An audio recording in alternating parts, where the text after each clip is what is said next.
अब उनके खैर अरेस्ट तो किसी वो जो है उनका उनका बाप भी कोई नहीं कर सकता स्वामी रामदेव को। अब उनके खैर अरेस्ट तो किसी वो जो है उनका उनका बाप भी कोई नहीं कर सकता स्वामी रामदेव को। अब उनके खैर अरेस्ट तो किसी वो जो है उनका उनका बाप भी कोई नहीं कर सकता स्वामी रामदेव को। इस वीडियो की शुरुआत में आपने कुछ सेकंड तक बाबा रामदेव को सुना होगा। क्या कह रहे हैं बाबा रामदेव?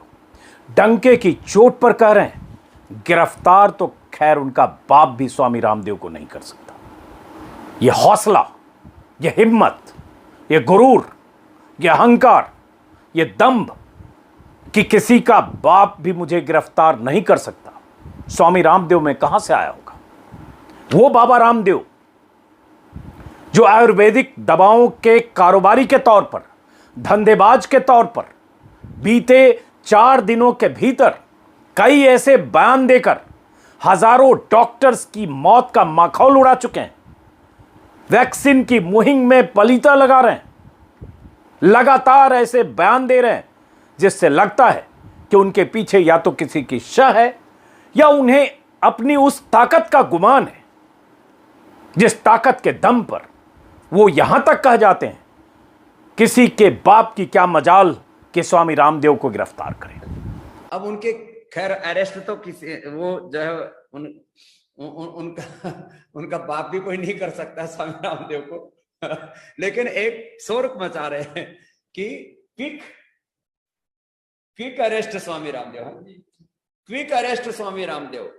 कभी कुछ चलाते हैं, कभी कुछ चलाते हैं, कभी ठग रामदेव, कभी महाठग रामदेव, कभी जो है कभी गिरफ्तार रामदेव। अब चलाते रहते, चलाने दो। तुम अपने लोगों को भी थोड़ा सा बीच बीच में अभी प्रैक्टिस हो गई है ट्रेंड चलाने की। सही कह रहे हैं रामदेव, अरेस्ट तो खैर उनका बाप भी नहीं कर सकता। ये किसके लिए कह रहे हैं? किनके बाप के लिए? देश का कायदे कानून क्या बाबा रामदेव के चौकट पर जाकर दम तोड़ता है? क्या बाबा रामदेव देश के कायदे कानून से इतने ऊपर है कि उन्हें गुमान हो जाए कि मैं कुछ भी कहूंगा, कुछ भी करूंगा, फर्जी बातें करूंगा, फर्जी दावे करूंगा, सैकड़ों हजारों डॉक्टर्स की मौत का मजाक उड़ाऊंगा, लेकिन मेरा कुछ भी नहीं बिगड़ेगा? यह गुमान बाबा रामदेव को है। इस गुमान को तोड़ने का फैसला प्रधानमंत्री मोदी कर सकते हैं, लेकिन क्या करेंगे? इस सवाल के साथ आज डॉक्टर्स की संस्था इंडियन मेडिकल एसोसिएशन ने प्रधानमंत्री मोदी को चिट्ठी लिखकर बाबा रामदेव के खिलाफ राजद्रोह की धाराओं के तहत मुकदमा दर्ज करने की मांग की है। जो चिट्ठी में लिखा है, कुछ हिस्से मैं सुनाता हूं। 2 पन्ने की चिट्ठी है, दोनों तरफ आप चिट्ठी देख रहे हैं, उसका हिंदी तर्जुमा मैं बता रहा हूं और उसके बाद मैं बताऊंगा कि क्या इस बाबा को गिरफ्तार नहीं किया जाना चाहिए और क्या मोदी की परीक्षा नहीं है कि अगर वो देश के सामने यह साबित कर सकें कि इस बाबा के पीछे किसी का शह नहीं और बाबा कानून से ऊपर नहीं। लेकिन वो दिन आएगा क्या? इन्हीं सवालों के साथ डॉक्टर्स की चिट्ठी मेडिकल एसोसिएशन की, जिसमें उन्होंने लिखा है, आज की चिट्ठी है, रामदेव की तरफ से वैक्सीनेशन के बारे में दुष्प्रचार और भ्रामक कैंपेन चलाया जा रहा है, उसे हर हाल में रोका जाना चाहिए और राजद्रोह की धाराओं के तहत उन पर मुकदमा दर्ज होना चाहिए। आईएमए ने कहा है, हम आपके नोटिस में लाना चाहते हैं कि रामदेव के एक वीडियो में दावा किया गया है कि 10,000 डॉक्टर की मौत डबल वैक्सीन के बाद हुई और लाखों मरीजों की मौत एलोपैथी से हुई। हकीकत यह है कि कोविड के पहले वेव में 753 डॉक्टरों ने मरीजों की सेवा करते हुए जान गंवाई। दूसरे वेव में 513 डॉक्टर की मौत हुई। पहले दौर में जिनकी जान गई थी डॉक्टर्स की, उनमें से किसी ने भी वैक्सीन नहीं ली थी। दूसरे दौर में जिन 513 डॉक्टर्स ने जान गंवाई, उनमें से ज्यादातर अलग अलग वजहों से वैक्सीन नहीं ले पाए थे। यह चिट्ठी में लिखा है। आइए, मैंने चिट्ठी लिखी है प्रधानमंत्री मोदी को। इसमें साफ कहा गया है कि डॉक्टर्स की मौत को लेकर आंकड़े जो पेश कर रहे हैं और डबल वैक्सीनेशन के बाद मौत की जो बात कर रहे हैं, झूठ है, फर्जी है, गलत है, भ्रामक है। भ्रामक नहीं, सीधे तौर पर फर्जी है। कैसे कह सकते हैं रामदेव? और मैंने 3 दिन पहले के वीडियो में, चिट्ठी तो आज लिखी आईएमए ने, 3 दिन पहले के वीडियो में आईएमए के आंकड़े के हवाले से डॉक्टर्स की मौत का जिक्र करते हुए मैंने यही कहा था। लेकिन उस दिन रामदेव का वो वीडियो आया था जिसमें उन्होंने 1000 डॉक्टर की मौत का जिक्र किया था कि डबल वैक्सीन के बाद 1000 डॉक्टर की मौत हो गई। जो डॉक्टर खुद को नहीं बचा पाए वो दूसरों को क्या बचाएंगे, और मजाक उड़ाया था। वो वीडियो आप देख सकते हैं। लेकिन उस मैंने वीडियो अपलोड किया और अगले दिन सुबह दूसरा वीडियो आ गया रामदेव का, जिसमें वो कह रहे हैं 10,000 डॉक्टर्स की मौत हो गई डबल वैक्सीन के बाद। क्या आदमी है? कुछ भी एक बार बोलता है 1000 डॉक्टर की मौत हो गई डबल वैक्सीन के बाद, 24 घंटे के भीतर दूसरा वीडियो आता है 10,000 डॉक्टर की मौत हो गई डबल वैक्सीन के बाद। कल को कहेगा 1 लाख डॉक्टर की मौत हो गई डबल वैक्सीन के बाद। सवाल डबल वैक्सीन के बाद और पहले का नहीं है। सवाल ये आंकड़े फर्जी और वैक्सीनेशन की मुहिम के खिलाफ दुष्प्रचार और बेबुनियाद बातें, वही लिखा है आईएमए ने। अगली बात, जो अगला हिस्सा आईएमए की चिट्ठी का है, ऐसी स्थिति में यह कहना कि 10,000 डॉक्टर की जान वैक्सीन लेने के बाद हुई, वैक्सीनेशन की मुहिम को फेल करने और दुष्प्रचार के इरादे से ऐसी बातें कही जा रही है जिसे तुरंत रोका जाना चाहिए, प्रधानमंत्री मोदी को लिखा है आईएमए ने, डॉक्टर्स की संस्था ने। उसी में आगे है, कुछ हिस्से मैंने हिंदी तर्जुमा किए जो खास हैं, जो सबसे इंपॉर्टेंट है। जहां तक कोविड के इलाज की बात है तो केंद्रीय स्वास्थ्य मंत्रालय, आईसीएमआर और नेशनल टास्क फोर्स के द्वारा जो प्रोटोकॉल तय किया गया है उसी का पालन होता है। मेडिकेशन के लिए, इलाज के लिए बाकायदा कई कमेटियां बनी हैं आपस में विमर्श के बाद, जिसमें आईसीएमआर बहुत अहम है, Indian council of medical research, स्वास्थ्य मंत्रालय की भागीदारी है, नेशनल टास्क फोर्स है। उन सब की रजामंदी से एक प्रोटोकॉल तय हुआ है, उसी का पालन होता है, इसी का जिक्र किया। इसलिए यह दावा करना कि लाखों लोग एलोपैथिक दवाओं की वजह से मारे गए, यह केंद्रीय स्वास्थ्य मंत्रालय को चुनौती है जिसने ट्रीटमेंट प्रोटोकॉल तय किया है। यह आईएमए ने लिखा है और कहा है राजद्रोह की धाराओं के तहत मुकदमा दर्ज होना चाहिए। देखिए, इस देश में राजद्रोह की धाराओं का बेजा इस्तेमाल हमेशा होता रहा है और खासतौर से 6-7 साल में बहुत ज्यादा हुआ है। उत्तर प्रदेश में तो डॉक्टर कफील के खिलाफ ऐसी धाराएं लगा दी गई, एनएसए में बुक किया गया। और राजद्रोह की धारा तो ऐसी है कि जो भी सरकार के खिलाफ बोलता लिखता है, उत्तर से दक्षिण तक, उसके खिलाफ मामले दर्ज होते हैं। और यहां एक बाबा, एक कारोबारी बाबा अपना धंधा चमकाने के लिए डॉक्टर्स की मौत जितनी हुई है उससे 20 गुना आंकड़े पेश कर रहा है। गलत आंकड़े, तथ्यात्मक तौर पर बिल्कुल फर्जी, और उसके बाद मौत का मजाक उड़ा रहा है। तो कितने अपराध एक साथ कर रहा है। लेकिन उस पर केस होना, मुकदमा होना तो दूर, उल्टे वो डंके की चोट पर कहता है। खैर, अरेस्ट तो बाबा रामदेव को किसी का बाप भी नहीं कर सकता। क्या कहना चाहते हैं रामदेव? यही आईएमए ने चिट्ठी में प्रधानमंत्री से इस बार कहा है कि राजद्रोह का मुकदमा दर्ज करिए। मैं राजद्रोह के ऐसे मामले या जिस तरह से राजद्रोह के मामले में लोगों को फंसाया जाता है उसके खिलाफ मैं बहुत बार वीडियो में बात करता हूं, क्योंकि ये फंसाने का हथियार है। राज सत्ता के पास कुछ ऐसे हथियार हैं, चाहे एनएसए हो चाहे सेडिशन हो।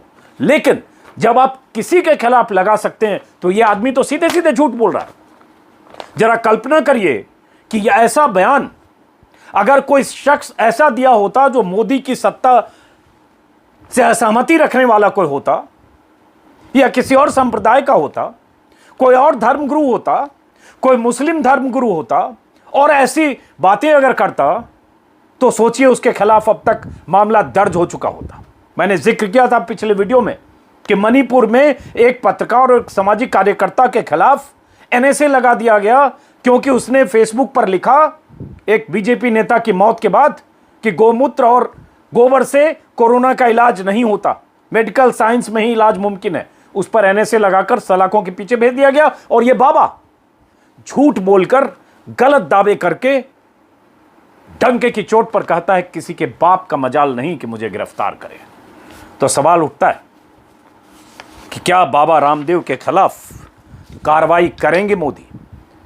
क्या उस उत्तराखंड की सरकार जिसे आईएमए ने, उत्तराखंड की आईएमए यूनिट ने नोटिस भेजा है रामदेव को उत्तराखंड में, और नोटिस भेजकर कहा है कि आप 1000 करोड़ का मानहानि का नोटिस भेजा है कि आप जवाब दीजिए, नहीं तो 1000 करोड़ की मानहानि का मुकदमा करेंगे आप पर। उत्तराखंड में ही रामदेव का अड्डा है, फैक्ट्री है, सब कुछ है। क्या उत्तराखंड सरकार रामदेव के खिलाफ मामला दर्ज करेगी? हिम्मत करेगी? नहीं। मैंने पिछले वीडियो में जिक्र किया था शुरू में, सैया भय कोतवाल तो डर काहेगा। जिस रामदेव के सिर पर मोदी का हाथ है या मोदी के सिर पर रामदेव का हाथ है, कई बार आपको तस्वीरों से पता नहीं चलेगा। अब जैसे ये तस्वीर अगर देखेंगे तो रामदेव के सामने मोदी नतमस्तक है, ये तस्वीर देखेंगे तो दोनों की जुगलबंदी दिखेगी। ऐसी तस्वीरें आप देखेंगे तो लगेगा कि बाबा और रामदेव कैसे एक दूसरे के लिए पूरक की तरह काम करते हैं। जब वोट पाना होता है, बाबा योग गुरु से वोट गुरु बन जाते हैं, कारोबारी तो है ही।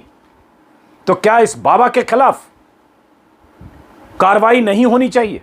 बाबा माखौल भले उड़ा रहे हैं, और माखौल उड़ाकर ये कहें कि किसी में दम नहीं, तो क्या ये वक्त नहीं है कि मोदी बताएं देश को कि कायदा कानून सबके लिए बराबर है, चाहे वो कोई कारोबारी बाबा हो, चाहे योग गुरु हो, चाहे कोई और, चाहे कोई मामूली अदना सा पत्रकार जो यूपी में मिड डे मील के खुलासे करता है, उसके खिलाफ मामला दर्ज होता है, जेल चला जाता है। ट्विटर पर कुछ लिखता है, उसके खिलाफ मुकदमा हो जाता है, पुलिस पहुंच जाती है एक राज्य से दूसरे राज्य। और यहां बाबा अपना धंधा चमकाने के लिए, जो डॉक्टर्स मरीजों की सेवा करते हुए जिन डॉक्टर्स ने जान दे दी, उनका माखौल उड़ाते हैं, लेकिन कार्रवाई नहीं होती। अब देखिए, यहां सवाल एलोपैथी को लेकर हो सकता है, दवाओं के बेजा इस्तेमाल को लेकर हो सकता है, प्रोटोकॉल को लेकर हो सकता है, कुछ प्राइवेट अस्पताल या बहुत प्राइवेट अस्पताल में जिस ढंग से इलाज के दौरान लूट खसोट होती है उसको लेकर सवाल हो सकते हैं। लेकिन वो सवाल अलग है और इस धंधे का सवाल अलग है, और कोरोनिल किट बेचने के लिए पूरी मेडिकल साइंस को खारिज करने का सवाल अलग है। जिन डॉक्टर्स ने जान गंवाई उनका माखौल उड़ाना अलग है। और इन सबसे बड़ी बात, आप एक तरह से बाबा रामदेव की बात माने अगर, तो इस वैक्सीन की कोई जरूरत नहीं है। जिस वैक्सीन को मेड इन इंडिया कहकर सीना चौड़ा करते हुए प्रधानमंत्री मोदी अंतर्राष्ट्रीय मंचों पर भाषण दे चुके हैं, जयशंकर जो विदेश मंत्री हैं अमेरिका में वैक्सीन मांगने पहुंच चुके हैं, वैक्सीन की डील हो रही है, ग्लोबल टेंडर की बात हो रही है, मॉडर्ना से लेकर फाइजर तक जॉनसन एंड जॉनसन से बात हो रही है। क्या मतलब है इस वैक्सीन का? अगर बाबा रामदेव कहते हैं वैक्सीन से कोई फायदा नहीं है, हमारा कोरोनिल लो, गोली खाओ, और उसके बाद हर्षवर्धन चिट्ठी लिखते हैं डॉक्टर्स का माखौल उड़ाने पर, एलोपैथिक को खारिज करने पर, स्टूपिड साइंस कहने पर। चिट्ठी का जवाब चिट्ठी से आता है, एक प्रेम पत्र का जवाब दूसरे प्रेम पत्र से, क्योंकि बाबा को पता है कि कुछ नहीं बिगड़ने वाला है, इन सब की कोई हैसियत नहीं है। जो स्वास्थ्य मंत्री बाबा का कोरोनिल टैबलेट लॉन्च कर चुका हो 3 महीने पहले, वो स्वास्थ्य मंत्री बाबा का की क्या नकेल टाइट करेगा? सबकी मिली भगत, सब डॉट डॉट वाले भाई हैं। लेकिन सवाल इस बार देश का है, सवाल इस बार वैक्सीनेशन का है, सवाल इस बार उन डॉक्टर्स की मौतों का है। और डॉक्टर्स की मौतों पर डॉक्टर इतने नाराज हैं, प्रदर्शन कर रहे हैं। ये वीडियो आप देख सकते हैं, ऑल इंडिया मेडिकल इंस्टीट्यूट के एम्स के डॉक्टर्स बाबा रामदेव के खिलाफ प्रदर्शन कर रहे हैं, नारेबाजी कर रहे हैं, उनके खिलाफ कार्रवाई की मांग कर रहे हैं।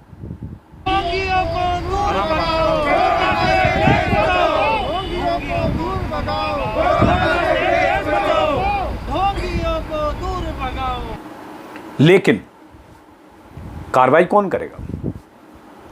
किसकी मजाल? बाबा ने तो चुनौती दे दी है, किसी के बाप की हिम्मत नहीं, किसी के बाप का मजाल नहीं, किसी का बाप भी गिरफ्तार नहीं कर सकता। किसका बाप? कानून का बाप? किसका बाप? और कौन बाप है? इसका जवाब कौन देगा? तो प्रधानमंत्री मोदी जी। अगर आप ये दिखाना चाहते हैं और आपको दिखाना चाहिए कि कानून सबके लिए बराबर है।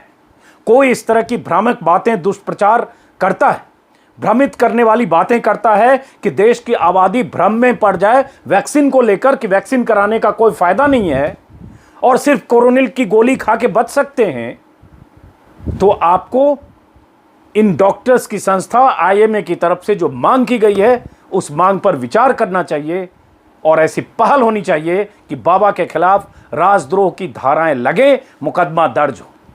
क्योंकि बाबा बीते 4 दिनों में कहीं उनकी बातों से ऐसा नहीं लग रहा है कि उनको कोई फर्क पड़ा। यह अलग बात है कि एक माफीनामा प्रेम पत्र की तरह भेज दिया।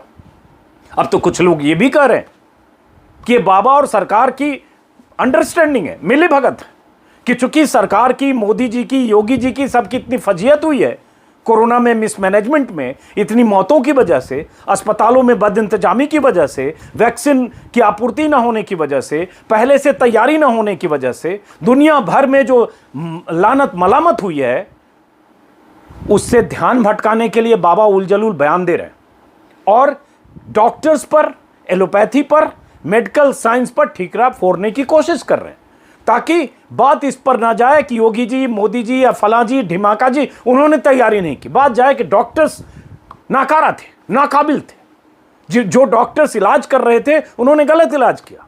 जिन दवाओं का इस्तेमाल हुआ, क्योंकि दवाओं की लिस्ट भी पढ़कर योगी रामदेव सुना चुके हैं, योगी रामदेव, बाबा रामदेव, धंधेबाज रामदेव, जो भी रामदेव के, रेमडेसिविर से लेके कई दवा, फेविफ्लू, सब जिक्र कर चुके हैं कि ये सब बेकार है। बाद में उन्होंने कहा ये व्हाट्सएप पर पढ़कर सुना रहे थे। ऐसे थोड़ी होता है, व्हाट्सएप पर मां बहन की कोई गाली आएगी आप सुना देंगे? तो सबको खारिज कर चुके। तो क्या बाबा रामदेव के खिलाफ, धंधेबाज रामदेव के खिलाफ मामला दर्ज नहीं होना चाहिए? और प्रधानमंत्री मोदी जी, सवाल तो सीधा यह है कि जो बेबुनियाद और भ्रामक बातें कहकर रामदेव बच रहे हैं और बच जाएंगे, उनकी सेहत पर कोई फर्क नहीं पड़ेगा, यही अगर कोई दूसरा कहे तो क्या उसके खिलाफ मुकदमा दर्ज नहीं होगा? होगा सर। आपकी सरकार करेगी, किसी सूबे में आपकी पार्टी के मुख्यमंत्री करेंगे, मंत्री करेंगे, बीजेपी नेता करेंगे, लेकिन रामदेव बचेंगे। और वो नहीं बचेंगे तो ये आपको साबित करना होगा। तस्वीरें गवाह हैं रामदेव से प्रधानमंत्री मोदी की प्रॉक्सिमिटी की। फिलहाल इस वीडियो को दोस्तों यहीं खत्म करते हैं, फिर मुलाकात होगी किसी और वीडियो में, इस उम्मीद के साथ